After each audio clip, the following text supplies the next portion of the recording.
In order to let you follow along with this lesson using this graphing system Desmos, let's take a look at the settings I've set up here. Now I've set the x-axis to say time in milliseconds. I've used -1 to a little over 11, so there's -1 to a little over 11 here. I've set up our y-axis to say amplitude, which it says here, and I've got this -3.6 something to about 7.3 something, just to make this a size that we can work with. Now I've also set this up for radians. Now what we've done before is we said y equals sine x here, and this is what our y equals sine x looks like, where this is 1 radians, 2 radians, 3 radians, 4 radians, and so on. Now if we go back here, we could actually set this up a little differently for x to be a step size of pi by 4, and we would see that this would go through a thing of 2 pi here, but if we don't put that in at all, we're going to see these coming up in radians. Now notice this is crossing here just after 6, which we know is going to be 2 pi radians. And let's see what that means in terms of period. So if you remember from before, we had period is equal to 2 pi over our b value. But what we're going to do is we're introducing a new equation, y equals a sine omega t plus an offset here. It's practically identical to this, where we're substituting omega here for b and o here for c. And it works exactly the same way. So what it's saying here is that the period of a wave using this formula is going to be 2 pi over omega, where before it was 2 pi over b. Now let's take a look at the two equations. Let's click here and then look at y equals sine t, exactly the same waveform. So all we're doing really is just changing the parameters in here to be time, so we can look at a time scale like we'd see on an oscilloscope. Now all the things are going to work exactly the same. So let's go back here. Let's take a look at this one.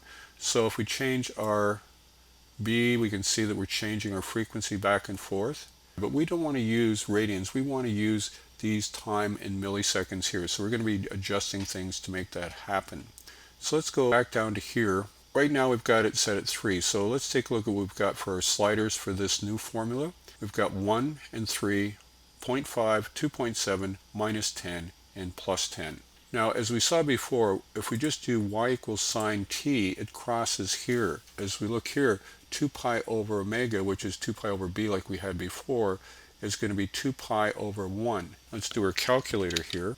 2 times pi equals 6.28, and this is where it's going to cross here in terms of radian instead of pi by 2s or pi by 4s. So it's going to cross roughly at 6.2. But we don't want to use the radian measure. We want to have this thing go over here and read these off as time in milliseconds. So let's switch down to here, and we've got this as a maximum here, and it's still going through this point.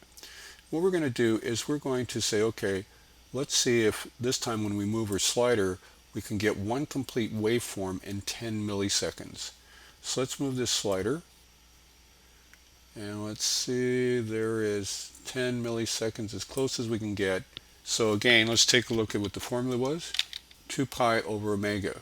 Let's do the calculation. 2 times pi equals, divided with our omega value, 0.63, is going to give us 9.97, which is pretty close to 10 milliseconds.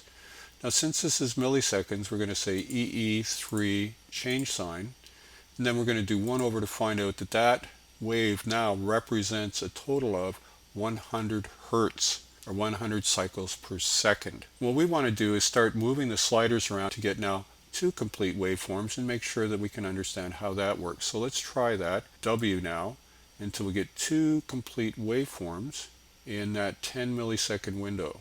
There we go there. Now when we calculate that, again it's 2 pi over what our omega value is here. So let's take a look at that. 2 times pi equals, divided by our omega value here, which is 1.26. And what we're going to see is this is about 4.98. We're pretty close to 5. And again, let's go EE3, change sign, and do 1 over. And now we can see that this frequency has increased by double. It was 100 hertz before, now it's 200 hertz, because we've got twice the number of waves in the same time frame. Let's try doing 4 waveforms. So we have We have 4 waveforms in here now, so let's do the calculation. So that will be 2 times pi divided by 2.51, which is equal to about 2.5 here milliseconds.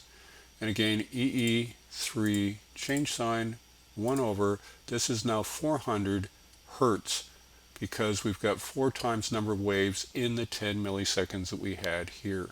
Let's take a look at example 17 from the textbook. It says find the period and amplitude of the sine wave y equals 6 sine 10t. 6 is our amplitude and this is omega, which is our angular velocity. Now to be able to do this, we have to figure out our period, and our period is given by 2 pi divided by our angular frequency, which is 10 here, and we get our answer is 0.628 seconds. So that's why we have to set our x-axis here to be less than 1, and we can see that if one full wave takes 0.628 seconds, half a wave here takes 0.314 if we divide by 2, and a quarter wave takes 157. Now if we want to know what our frequency is, we can just type 1 over that, and we get 1.59 hertz is the frequency of this wave. Now we've seen this where this thing is expressed in seconds here. But if we want, we can change our time frame here to be milliseconds by making a couple of changes. First we'll put in ms to remind us that it's milliseconds. Let's put in 1000 here, and let's change this now to be 0.01 t, and we find that we have the same information here, but now we've changed our reference frame to milliseconds instead of seconds. Let's look at example 20 here. It says given the sine wave y equals 5.83 sine 114t plus 15 degrees, what we've done in our formula here is we've used the same 5.83, but what we've done is we've taken the 114 radians per second and moved the decimal point 3 places to the left to make this in milliseconds instead of seconds. And we've taken the 15 degrees that's here and we've converted that to radian measure here. So what it's asking is to find the amplitude, which is obviously 5.83, the angular velocity, which is 114 radians per second, and it also says the period. Now the period is 2 pi over omega. Omega is 0.114 in this case, so let's work that out. 2 times pi divided by, now we can use the 114 here, and this is going to give it to us in seconds. Or we can take 2 times pi divided by this number here, 0.114, and get it in milliseconds, which is 55.11 roughly. So this is 55.11 here. So that's the period, 55.11 milliseconds, or whatever the equivalent is in seconds. Put EE3 change sign and 1 over. So this is our frequency here is 18 hertz. And the phase angle is minus this over this. So let's work out the phase angle. So it's 0.2618 change sign divided by 0.114. And our number here is minus 2.29 milliseconds. And we can see it here, this is minus 2.29 milliseconds here. So that's how much the wave has been shifted to the left.